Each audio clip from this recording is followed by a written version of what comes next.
କିଶୋର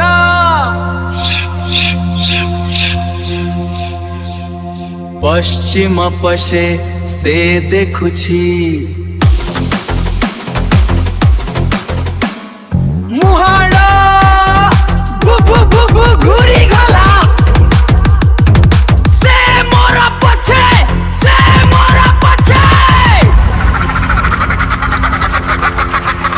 ଗଣେଶ ନିଖୋଜ ହେବାର ଠିକ୍ ବର୍ଷେ ପରେ ତାର ସାନ ଭାଇ କାର୍ତ୍ତିକ ସେହି ରହସ୍ୟର ପର୍ଦ୍ଦାଫାଶ କରିବାକୁ ନିଷ୍ପତ୍ତି ନେଲା। ପୋଲିସ ତ ହାତ ଟେକି ଦେଇଥିଲା, କିନ୍ତୁ କାର୍ତ୍ତିକ ପାଖରେ ଗଣେଶର ସେହି ଶେଷ ମୋବାଇଲ ରେକର୍ଡିଂ ଥିଲା, ଯେଉଁଥିରେ ସେହି ଭୟଙ୍କର ସ୍ୱର ଶୁଭୁଥିଲା, ଆଇନାରେ ମୁଁ ଦେଖାଯାଏ ନାହିଁ ପୁଅ। ମୁହାଣ ଘୁରି ଗଲା ସେ ମୋର ପଛେ ସେ ମୋର ପଛେ। ଠିକ୍ ସେହିଭଳି ଏକ କାଳରାତ୍ରି, ବାହାରେ ଝଡ଼ ବର୍ଷା ସାଙ୍ଗକୁ ବିଜୁଳି ଘଡ଼ଘଡ଼ି। କାର୍ତ୍ତିକ ତାର କାର୍ ଧରି ଠିକ୍ ସେହି ଜଙ୍ଗଲ ରାସ୍ତାରେ ବାହାରିଲା। ତାର ଗାଡ଼ିରେ ସବୁ କାଚରେ ସେ ପୂର୍ବରୁ ହିଁ ହନୁମାନ ଚାଳିଶାର ମନ୍ତ୍ର ଲେଖି ସାରିଥିଲା ଏବଂ ପଛ ସିଟ୍ରେ ଏକ ବଡ଼ ଦର୍ପଣ ରଖିଥିଲା। ଗାଡ଼ି ଯେତେବେଳେ ଜଙ୍ଗଲର ଅଧା ବାଟରେ ପହଞ୍ଚିଲା, ହଠାତ୍ କାରର ଇଞ୍ଜିନ୍ ବନ୍ଦ ହୋଇଗଲା। ଚାରିଆଡ଼େ ନିଶବ୍ଦ।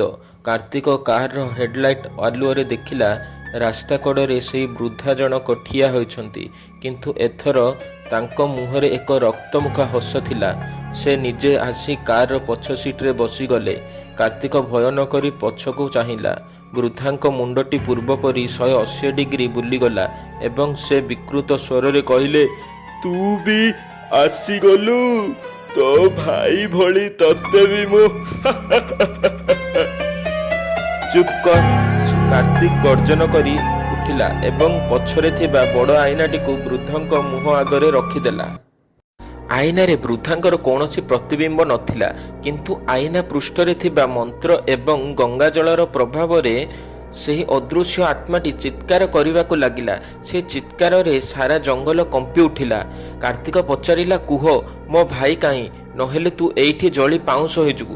ଆତ୍ମାଟି ଯନ୍ତ୍ରଣାରେ ଛଟପଟ ହୋଇ କହିଲା, ମୁଁ କାହାକୁ ମାରିନି। ସେହି ପୁରୁଣା କୂଅ ଭିତରେ ସେମାନେ ବନ୍ଦୀ ଅଛନ୍ତି। ମୋତେ ଛାଡ଼ିଦେ। କାର୍ତ୍ତିକ ଗାଡ଼ିରୁ ଓହ୍ଲାଇ ଟର୍ଚ୍ଚ ଲାଇଟ୍ ମାରି ରାସ୍ତା କଡ଼ରେ ଥିବା ପୁରୁଣା ପରିତ୍ୟକ୍ତ କୂଅ ପାଖକୁ ଦୌଡ଼ିଲା। କୂଅ ଭିତରକୁ ଚାହିଁବା ବେଳକୁ ସେଠାରେ ଗଣେଶ ସହିତ ଆଉ 3 ଜଣ ଲୋକ ଅଚେତ ଅବସ୍ଥାରେ ପଡ଼ିଥିଲେ, କିନ୍ତୁ ସେମାନଙ୍କ ଶ୍ୱାସକ୍ରିୟା ଚାଲିଥିଲା।